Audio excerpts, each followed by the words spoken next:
¿Cuántos de aquí, de los que estáis aquí en esta mañana, sois un poco aficionados al fútbol? Ahora los sinceros, venga. He dicho un poco, ¿eh? Un poco. Yo mismo soy un poco aficionado al fútbol. ¿Y cuántos sois muy aficionados al fútbol? Hay menos, pero hay unos cuantos muy aficionados. Qué tiempos aquellos en los que la selección española ganó un mundial de fútbol, ¿eh? Y todo el país latía a uno. Y hoy, pues estamos un poco medio temblando, ¿no? Diciendo, va, que empaten entre Croacia e Inglaterra, porque es la única manera de seguir avanzando. Hace un tiempo, cuando España se enfrentó a Croacia, le dio un repaso tremendo, marcó 6 goles. Pero en el último partido, Croacia le ganó a España 3-2. Y dice, ¿son los mismos hombres? ¿Son las mismas personas? ¿Qué ha cambiado? Sí. Puedes decir, bueno, la afición estaba en campo enemigo. Sí, es un factor. Pero ¿no habéis visto también partidos de estos que empiezan primera parte y un equipo va perdiendo 3-0 y salen a la segunda parte y logran remontar el 3-0? ¿Habéis visto partidos de estos? Los hay también, ¿verdad? ¿Qué es lo que cambia? Son las mismas personas. ¿Sabéis qué cambia? La actitud. La actitud. ¿Y por qué digo todo esto, hermanos? No es que quiera hablaros de fútbol en esta mañana. Quiero hablaros de actitud. Porque el mensaje que quiero compartiros en esta mañana tiene que ver con eso. Tiene que ver con el hecho de que nuestra actitud marque una diferencia en nuestra propia vida. Y por ende, marque una diferencia en la vida general de la Iglesia. Las iglesias no siempre son lo que tienen que ser. De hecho, hubo un personaje que dijo en su día estas palabras. Me gusta mucho tu Cristo, se lo decía un pastor. Me gusta mucho tu Cristo, pero no me gustan tus cristianos. ¿Tus cristianos son tan diferentes a tu Cristo? Y continuó diciendo, estoy seguro de que si Él viniera ahora entre los hombres, bendeciría la vida de muchos que quizá jamás han oído siquiera su nombre. ¿Sabéis a quién me estoy refiriendo? ¿Sabéis quién era este personaje? Gandhi, Mahatma Gandhi.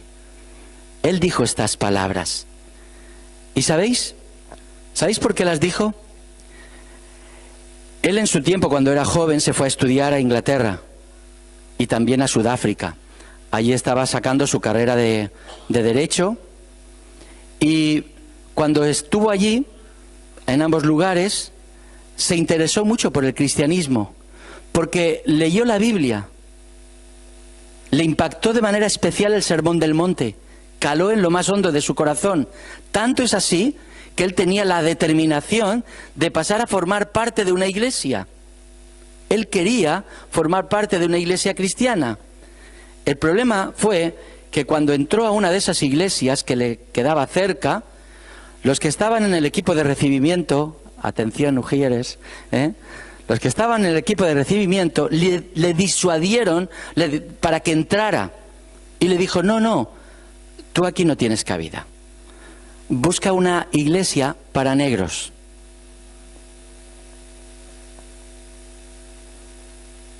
Él pensaba que en el cristianismo él podía encontrar la solución a los prejuicios raciales y a las diferencias de casta que afectaban a la India. Así que como esto no fue así, se vio rechazado, él decidió continuar dentro de su planteamiento hindú y desde ahí tratar de luchar y cambiar las mentalidades de las personas.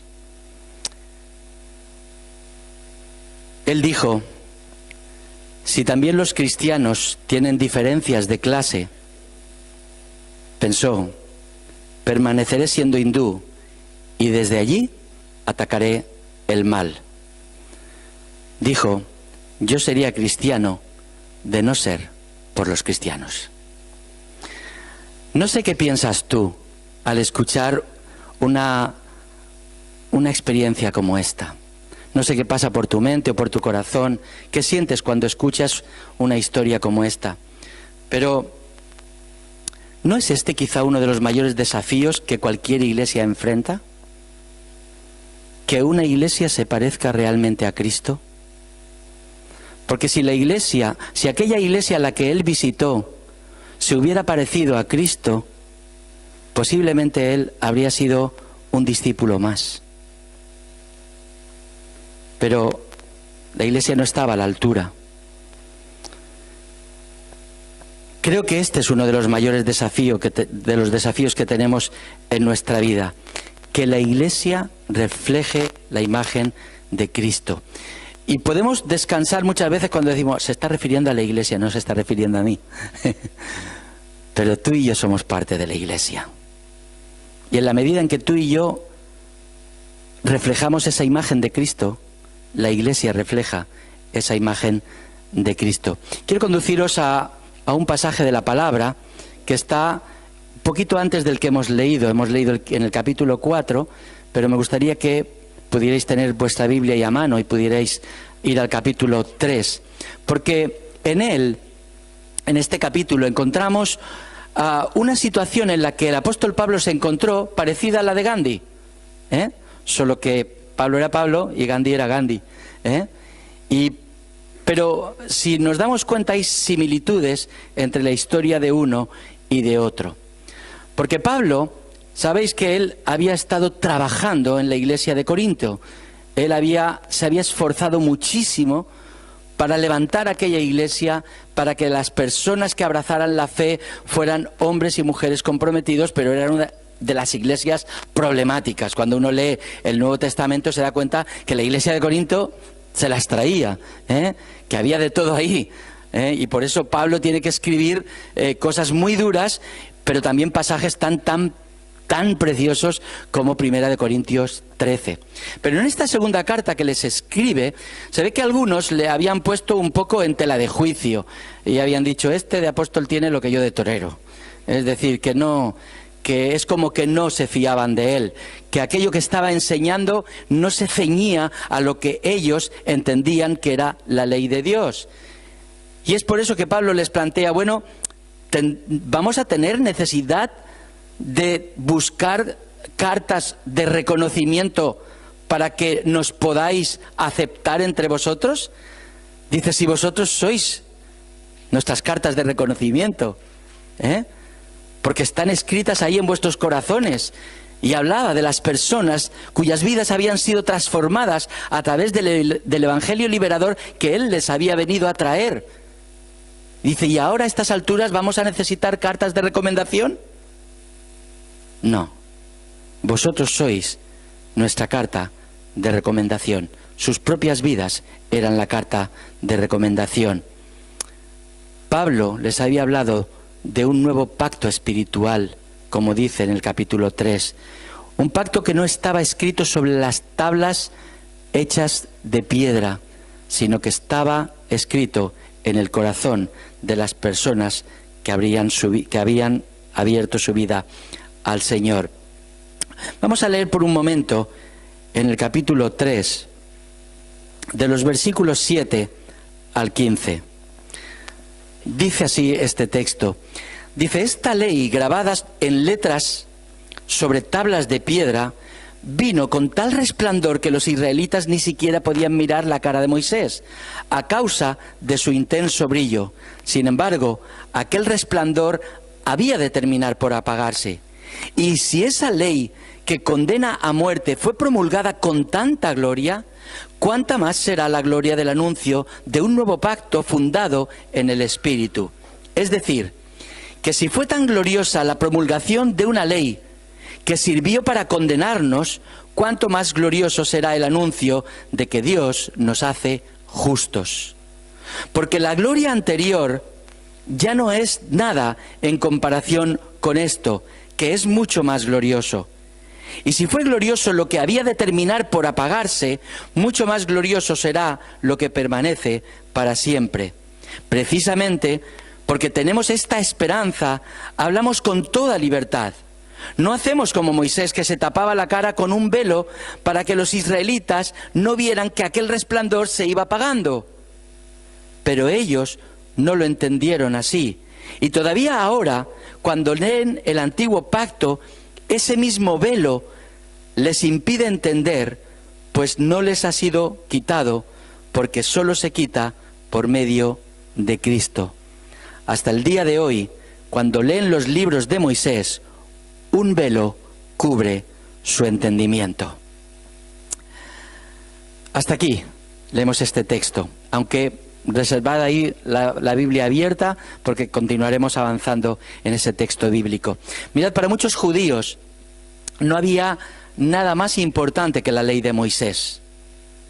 La ley que Dios había dado a Moisés. Todos lo tenían grabado en su mente, cómo Dios, de una manera sobrenatural, había revelado aquella ley a Moisés. Y aquella ley la atesoraron de tal manera que no había nada más importante para ellos que aquella ley. Y Pablo lo que les estaba tratando de decir es que aquella ley era pasajera, en el sentido de que iba a venir un nuevo pacto que iba a ir más allá de esa ley. Porque al fin y al cabo aquella ley lo único que hacía era poner de manifiesto que ninguno de ellos estaba a la altura de lo que aquella ley exigía. Por lo tanto, esa ley les condenaba a muerte. Esa ley era para decirles, mirad, esto que Dios os declara que es lo que tenéis que hacer, no sois capaces de cumplirlo. Por lo tanto, al no cumplir la ley, quedaban expuestos y condenados. Pero aquellos solo se quedaron con la manera tan gloriosa en que Dios había manifestado aquella ley. Y se acordaban de ese pasaje de Éxodo en el que se retrataba aquella situación en la cual cuando Moisés subía al Sinaí y hablaba con Dios, y Dios le transmitía la ley, cuando bajaba, ¿recordáis la película Los 10 Mandamientos? Echar los gestos que subía, y cuando bajaba, como si tuviera 20 años más, de golpe. Había pasado solo 40 días, pero es como si hubieran pasado 40 años. Pelo blanco, un rostro brillante. Trataba a través de las imágenes del cine de captar aquel momento. Pero lo que nos dice el texto bíblico es eso, que él bajaba con un rostro tan resplandeciente que no se atrevían a acercarse a Moisés, porque había estado en la misma presencia de Dios. Y él, pues, empezó a taparse con un velo el rostro. Y poco a poco ese brillo se iba apagando. Volvía a hablar con Dios, volvía a surgir el brillo. Y nuevamente aquellos no se atrevían a acercarse. Y Pablo utiliza esa ilustración para hacer un paralelismo entre lo que físicamente allí se estaba produciendo con una enseñanza espiritual. De la misma manera que el brillo de Moisés se le iba apagando, también el brillo de esta ley se iba a apagar, porque era transitoria, porque iba a venir algo que lo iba a superar. Pero como digo, aquellos seguían agarrados a la ley de Moisés. Pablo lo que les dice es que ese velo que se puso Moisés evitó que vieran cómo ese resplandor se iba poco a poco desvaneciendo. Moisés y su velo, para Pablo, ilustran dos cosas. Por un lado, el desvanecimiento del antiguo pacto, del sistema antiguo, pero también el velo representa la mente, el entendimiento de la gente que por su orgullo, por su dureza de corazón y rechazo a arrepentirse, no son capaces de ver lo que Dios les quiere transmitir en ese momento. La herencia de los judíos era semejante a un velo de orgullo que les impedía entender lo que el Antiguo Testamento retrataba de la imagen de Jesús. Y tanto es así que cuando nosotros vemos pasajes del Antiguo Testamento, vemos y decimos, pero ¿cómo no lo pudieron entender? Si tú lees Isaías, estás viendo la vida de Cristo. ¿Cómo no lo pudieron entender? ¿Cómo pudieron rechazarlo?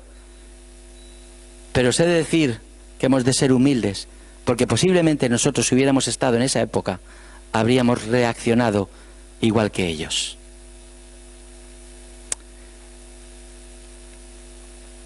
¿Qué velos tiene el ser humano en nuestros días?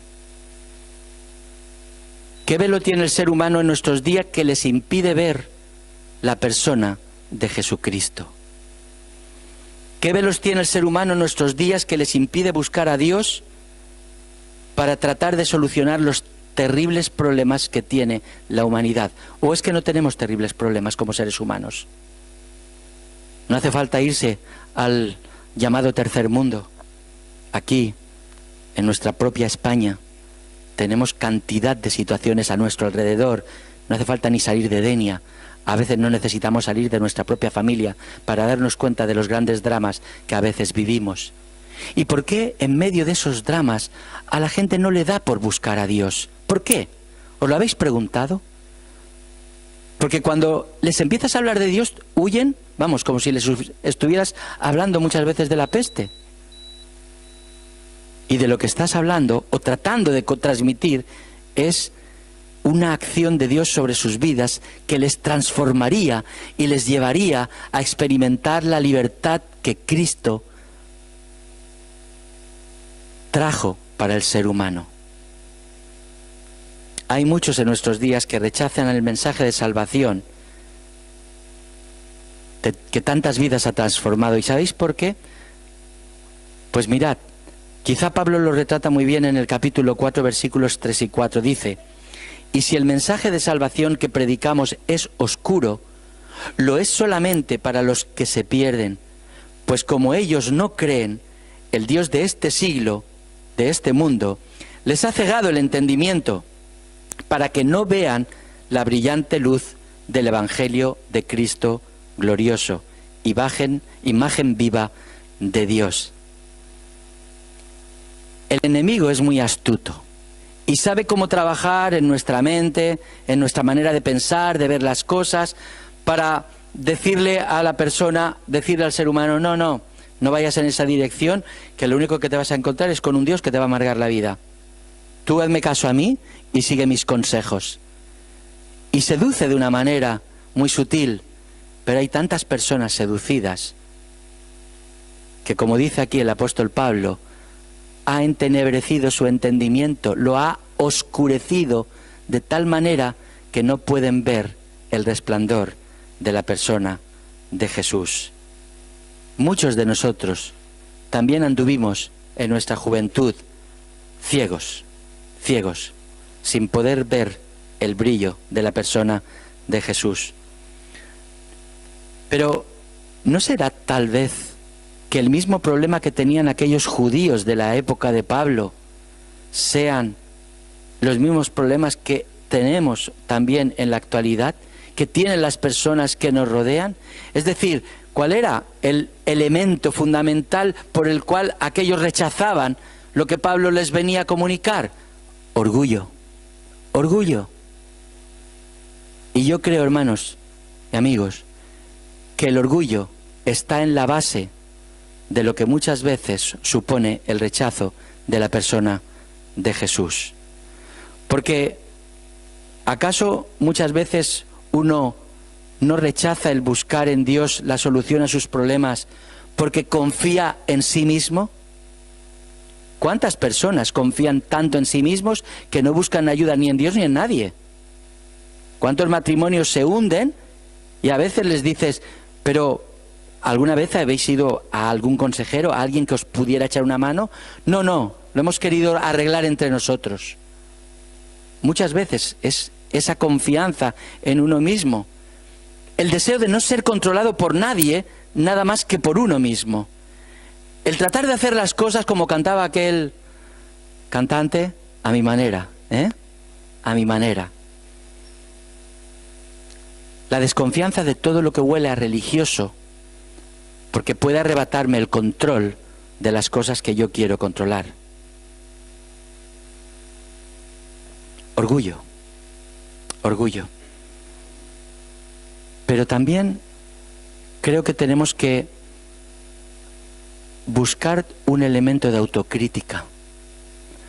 Porque es posible que en muchos casos sea orgullo, pero también es posible que en muchos casos sea la falta de un referente claro, de un referente nítido de lo que es esa imagen de Cristo. Y es ahí donde tenemos que mirarnos a nosotros mismos y preguntarnos por qué las personas no buscan en las iglesias aquello que su vida más está necesitando. ¿No tendrán tal vez el mismo síndrome de Gandhi? ¿Por qué motivo las personas prefieren buscar en otros derroteros? Mirad, cuando a las personas les hablas acerca de Jesús, yo no he escuchado abiertamente a muchas personas juzgar o criticar la figura de Cristo, la figura de Jesús. Aquellos que han conocido, que han leído los textos bíblicos, tienen una muy buena imagen de Jesús, aunque para ellos no sea el Señor de sus vidas, pero simplemente como un personaje histórico, ven que es un personaje muy positivo. Pero cuando les hablas de la iglesia, cuando les hablas de los cristianos, la cosa cambia. ¿Verdad que sí? La cosa cambia. Por eso creo que también nosotros tenemos que tener un poco de autocrítica. Las personas que nos rodean necesitan quitar su velo, pero para ello, tal vez también nosotros necesitamos quitar el nuestro. Porque si pensamos que nosotros no tenemos velo, pues quizá sea el primer obstáculo para finalmente ser la iglesia que refleje la imagen de Cristo. Pero si somos capaces de quitar nuestro velo y darnos cuenta de cuáles son los aspectos en los que como iglesia no estamos dando esa imagen o no estamos reflejando esa imagen de Jesús, pues nos puede ayudar el reconocimiento de estos errores, nos puede ayudar a producir un cambio en nosotros que al final haga que las cosas finalmente cambien. Mirad, yo sé que a lo mejor la mayoría de nosotros tenemos la idea de que nuestra iglesia es una iglesia abierta, acogedora. Yo también tengo esa idea, pero me he tropezado con algunas personas que me han dicho: yo he entrado ahí y no me han saludado. Yo he entrado ahí, he pasado todo el tiempo, toda la mañana, nadie se ha acercado a mí a decirme nada. O yo estoy, pues, viniendo cada domingo y tal, y bueno, soy algo tímido, me cuesta a lo mejor introducirme en la vida de la iglesia, pero tampoco me siento invitado a formar parte de la vida de la iglesia. Y claro, si nosotros tenemos la idea de que somos una iglesia abierta, es que tenemos un velo puesto delante. Si realmente somos una iglesia abierta, nadie que entra a este lugar debería decir: me he sentido ignorado. Por lo tanto, tenemos que mirar hacia nuestra propia forma de ser o tratar de descubrir cuáles son los aspectos en los cuales mi vida no está reflejando la imagen de Cristo. Mirad, algunas hipótesis sobre el por qué a veces tenemos un velo y no nos damos cuenta. Por ejemplo, una de las hipótesis: quizá no nos demos cuenta y tenemos un velo delante ante el hecho de que la sociedad que nos rodea, que tiene una serie de conductas y comportamientos, incide en nuestra vida de tal manera que nosotros asumimos conductas y comportamientos idénticos sin darnos cuenta que esas conductas y comportamientos no van en la línea de lo que el Señor nos enseña, sino más bien van en la línea social en la que nosotros estamos. Y acabamos por parecernos tanto a la sociedad que al final no marcamos ese punto de diferencia. Y quizá nos sucede porque en ese contagio, las expectativas que uno se genera cuando quiere ser alguien que refleja la imagen de Cristo, esas expectativas van bajando, porque como va mirando alrededor y encuentra también imperfección, pues dice: bueno, pues entre los imperfectos yo soy uno más, pero menos imperfecto. En el país de los tuertos, en el país de los ciegos, el tuerto es el rey. ¿verdad? Porque bajamos las expectativas. Otra hipótesis sobre lo que nos impide ver, quizás sobre el velo que podamos tener puesto delante de nosotros. Creer en un Jesús que tan solo está para servirme a mí. Mirad, muchas personas llegan a la fe porque pasan por situaciones muy traumáticas, una enfermedad, la pérdida de un ser querido, y lo que está buscando, ¿qué es? Busca cuidado, busca consuelo, busca fortaleza, y lo recibe de parte del Señor. Pero pensar que la vida del cristiano consiste en solo eso es perder de vista lo que significa ser un discípulo de Jesús. Pero hay muchos que se quedan ahí y conciben no solo a la Biblia, sino también la Iglesia como ese instrumento que está para aportarle a uno. Y viven una fe un tanto egocéntrica. A veces el velo tiene que ver tal vez con el hecho de abrazar una fe cómoda. Una fe cómoda. Yo acepto de la vida de fe lo que me aporta, lo que me ayuda a ser un poquito mejor persona, a sentirme bien entre los demás, a mejorar algunos aspectos de mi vida, a recibir de parte del Señor cada vez que tengo una necesidad, pero en cuanto me viene la más mínima prueba, me reboto contra lo que sea. Me reboto contra la Iglesia, me reboto contra los hermanos, me reboto contra cualquier cosa. Porque mi expectativa no ha sido cumplida. Y no ha sido cumplida porque mi fe es una fe cómoda. Leía el otro día algo que me dejó realmente fascinado. Vosotros sabéis que el cristianismo es la religión o la fe más perseguida en la actualidad. ¿Lo sabíais? ¿Sabíais que aproximadamente 150.000 personas mueren cada año a consecuencia de su fe cristiana? Que hay muchos países en los cuales no solo no está bien visto que seas cristiano, sino que te juegas la vida literalmente.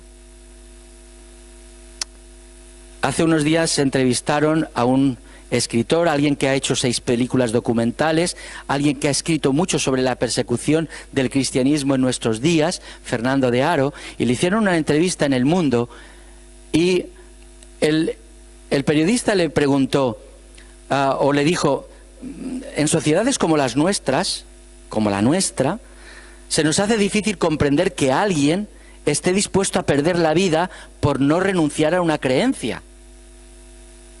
¿Y sabéis cuál fue su respuesta? Dice, para mucha gente, el cristianismo no es una tradición, no es un legado intelectual, ni un conjunto de normas. Es una experiencia de liberación real. Y a esa experiencia no se puede renunciar.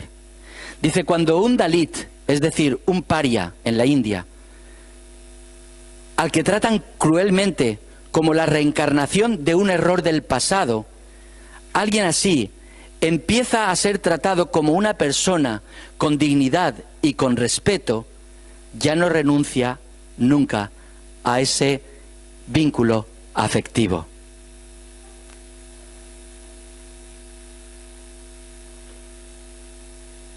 Pensemos en nuestra fe. ¿Es una fe a prueba de persecución?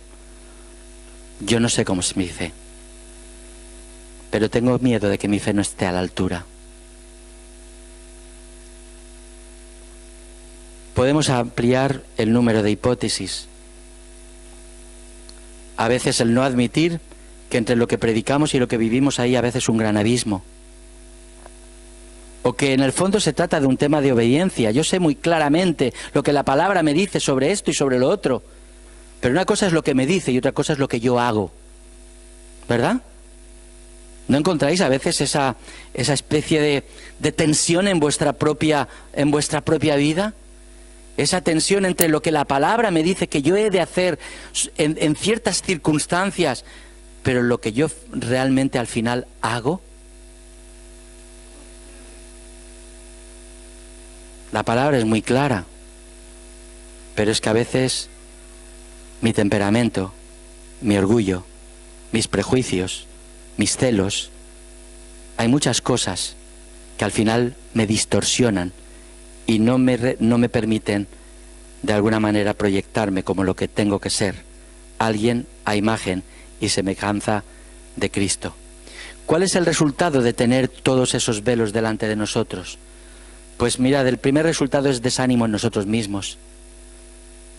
Desánimo en nosotros mismos. Tal vez una resignación a vivir un evangelio mediocre. Una paralización en la evangelización, porque total, ¿para qué me voy a esforzar en evangelizar? ¿Para qué voy a traer a personas aquí? Si se van a encontrar personas como él.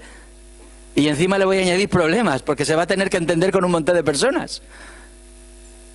A veces, esa perspectiva que tenemos de la propia Iglesia es la que nos frena para hablarles de Jesús. Pero mirad lo que dice 2 de Corintios 3, 16, 18.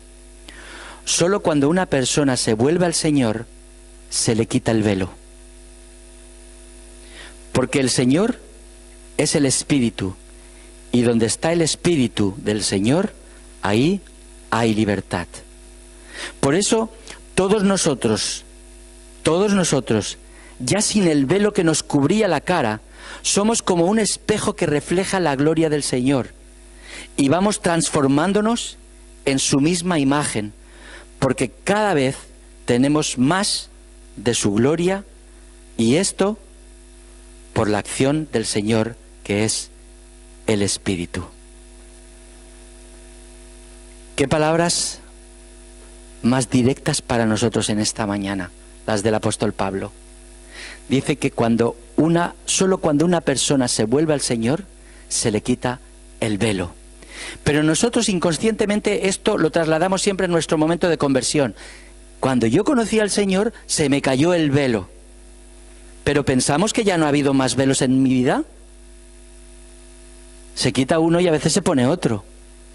A lo mejor no es tan tupido, pero sigue siendo un velo. Pero dice que solo cuando una persona se vuelve al Señor, se le quita el velo. Y mirad, no importa cuántos años llevemos en el Señor. A veces es peor, porque cuantos más años llevamos, más duros nos hacemos. Porque ya nos hemos hecho resabiados. Lo sabemos todo del Evangelio. Nos hemos leído la Biblia 10 veces, o 20.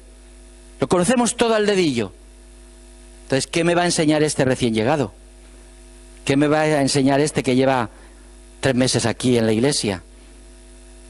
Ya se enterará realmente lo que es esto.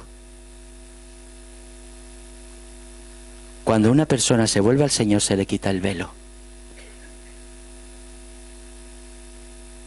Esto tenemos que tomarlo en términos de presente. Y a lo mejor uno no es consciente, a lo mejor yo no soy consciente de los velos que tengo. Pero eso no quiere decir que no los tenga. ¿Qué es lo que necesito? Volverme al Señor. Volverme al Señor. Buscar al Señor. Día a día, momento a momento. Tener tiempos de verdad de encuentro con Dios, en los cuales ese tiempo, como escuchaba hace unos días, dice, no, yo le doy poco tiempo, pero es calidad de tiempo. Sí, la calidad está muy bien, pero hay que dar tiempo.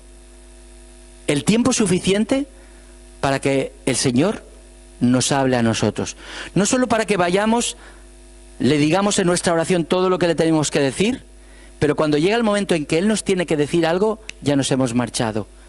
No, darle el tiempo para que trabaje en nuestra mente, para que trabaje en nuestro corazón, para que vaya mostrándonos cuál es el velo que tenemos puesto. Porque puede ser un velo de resentimiento, pero nos hemos habituado tanto a él que ya forma parte de nuestra manera de ser. ¿Y no os habéis encontrado con personas, hablo de la iglesia, que siempre van con una cara de lunes amargado? Y tú le dices, a este no le ha resplandecido el Señor en su cara. Y que te hablan como si te estuvieran perdonando la vida. pero se ha habituado tanto a ser así que ya forma parte de su manera de ser. ¿Y hay que resignarse a eso? Si tú mismo, cuando el Señor te muestra que tienes una actitud negativa muy constante en tu vida, que en eso sí que eres constante, cuando el Señor te lo muestra, la idea que es resignarte. Bueno, llevo tantos años siendo así que ahora no me va a cambiar nadie.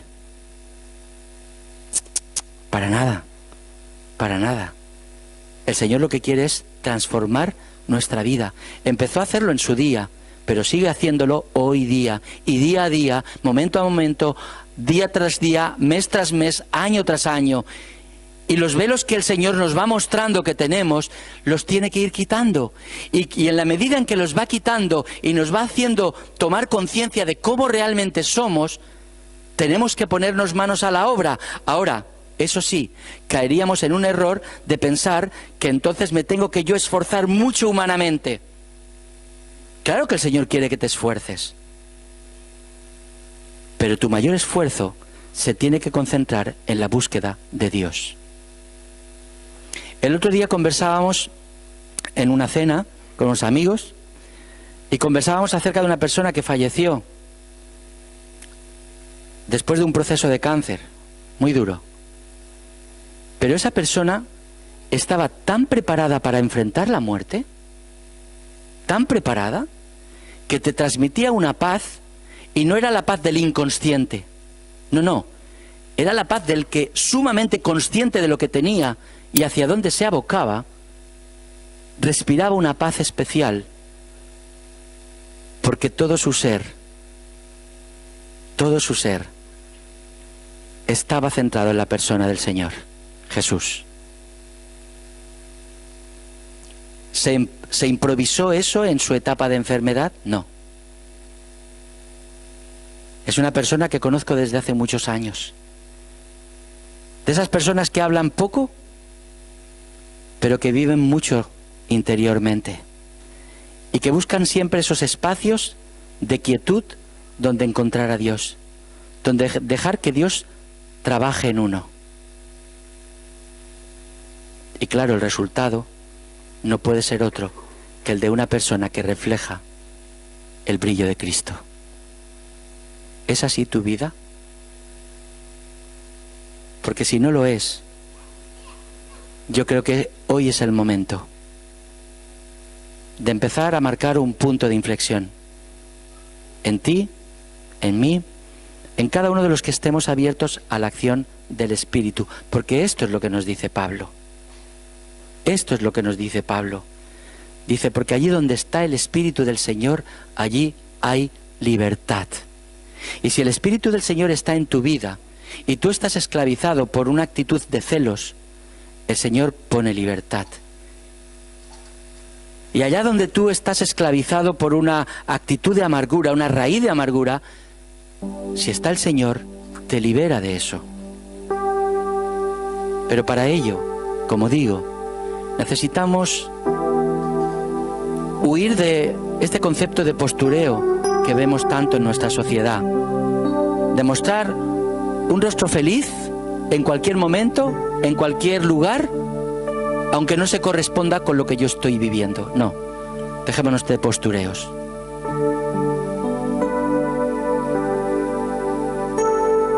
Expresemos realmente cómo somos. Mostremos realmente cómo somos. Porque donde más peligro de hipocresía se da es en la vida de una iglesia. Pero si uno se muestra como es y quita la barrera de la hipocresía, tal vez alguien le dice, ah, o sea que eres así, vale, pues yo te puedo ayudar a que a lo mejor este aspecto de tu vida, que sin duda alguna te está haciendo daño y hace daño a otros, pueda cambiar. Me comprometo a orar por ti, me comprometo a ayudarte en esto, pero ante todo busca el rostro del Señor. Porque si alguien va a hacer la obra de transformación en ti y en mí, no somos nosotros mismos. Por eso Pablo no hablaba de recomendarse a sí mismo, como hacían algunos. Pablo lo que hacía era reconocer la obra que Dios había hecho en su vida, porque es Dios quien hace la obra. Y eso es lo que hemos de anhelar. Dejémonos de postureos. Busquemos seriamente al Señor. Busquemos su rostro. Pasemos tiempo con Él. Dejemos que Él quite el velo de nuestra vista espiritual y podamos descubrir en qué aspecto nuestra vida no está a la altura de lo que la palabra del Señor nos dice. No para sentirnos condenados, porque precisamente Pablo hablaba de que por Él ya hemos sido justificados, pero sí para buscar que el Señor transforme más y más nuestra vida, para que cuando nos vean puedan decir, realmente este es un hijo de Dios, porque con su conducta, con su actitud, me está mostrando de que hay un Dios que es poderoso, que no solo le ha perdonado a él, sino que ha sembrado en él la semilla del perdón y es humilde para pedir perdón cuando se equivoca. Te invito a que cierres tus ojos.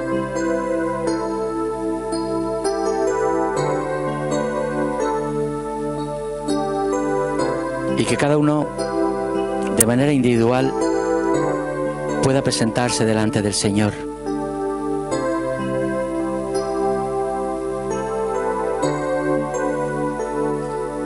Vamos a orar.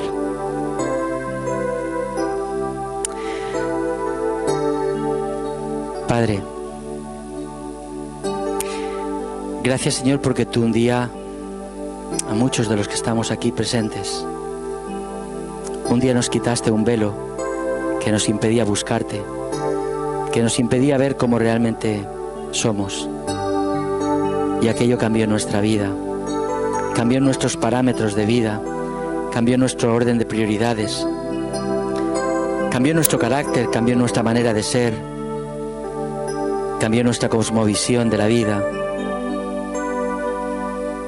Pero Señor, también reconocemos que con el paso de los años, otros velos, quizá más sutiles, se han ido instalando en nosotros.